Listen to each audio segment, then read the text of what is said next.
Selamat pagi, perkenalkan nama saya Immanuel Diara Padoli dengan NIM C1E1222006. Di sini saya akan mempresentasikan kepemimpinan dalam konteks global dan multikultural. Mengapa kepemimpinan global penting saat ini? Pasar internasional ekspansi ke pasar baru memerlukan pemimpin yang adaptif. Memahami nuansa lokal adalah kunci kesuksesan. Tim multinasional mengelola tim dari berbagai latar belakang budaya. Keragaman mendorong inovasi, tetapi memerlukan pendekatan khusus. Perubahan cepat. Dunia yang dinamis menuntut kelincahan kepemimpin. Krisis global memerlukan respon cepat dan terkoordinasi. Memahami dimensi budaya dalam bisnis. Individualisme versus kolektivisme. Prioritas pribadi atau kelompok mempengaruhi pengambilan keputusan dan motivasi kerja. Jarak kekuasaan, tingkat penerimaan hierarki memengaruhi gaya kepemimpinan dan struktur organisasi.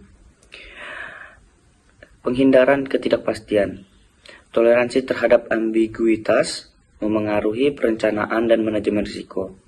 Orientasi jangka panjang, fokus pada masa depan atau tradisi, mempengaruhi strategi bisnis dan investasi. Mengembangkan kecerdasan budaya.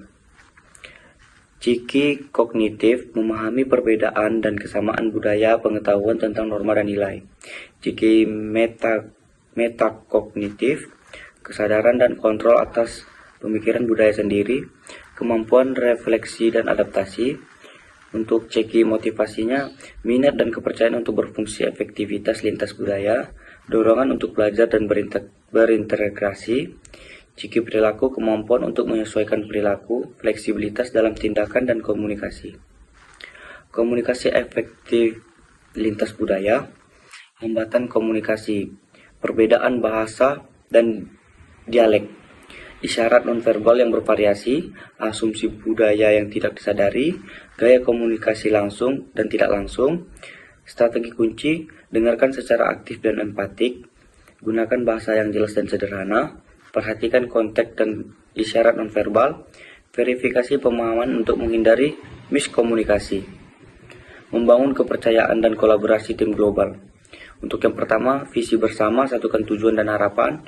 Yang kedua, saling pengertian, hargai perbedaan budaya. Yang ketiga, komunikasi terbuka, dorong dialog dan umpan balik.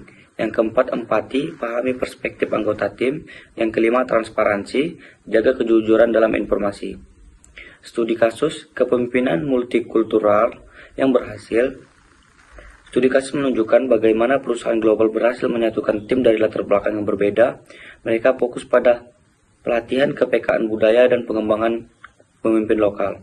Contoh perusahaan seperti Google dan Unilever menunjukkan komitmen pada inklusivitas. Mereka memiliki program mentorship lintas budaya yang efektif. Tantangan dan peluang untuk pemimpin di era global.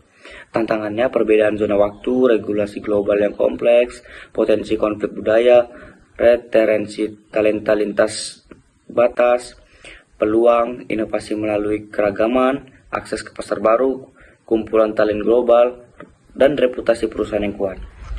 Untuk sekian dari presentasi saya ucapkan terima kasih dan selamat pagi.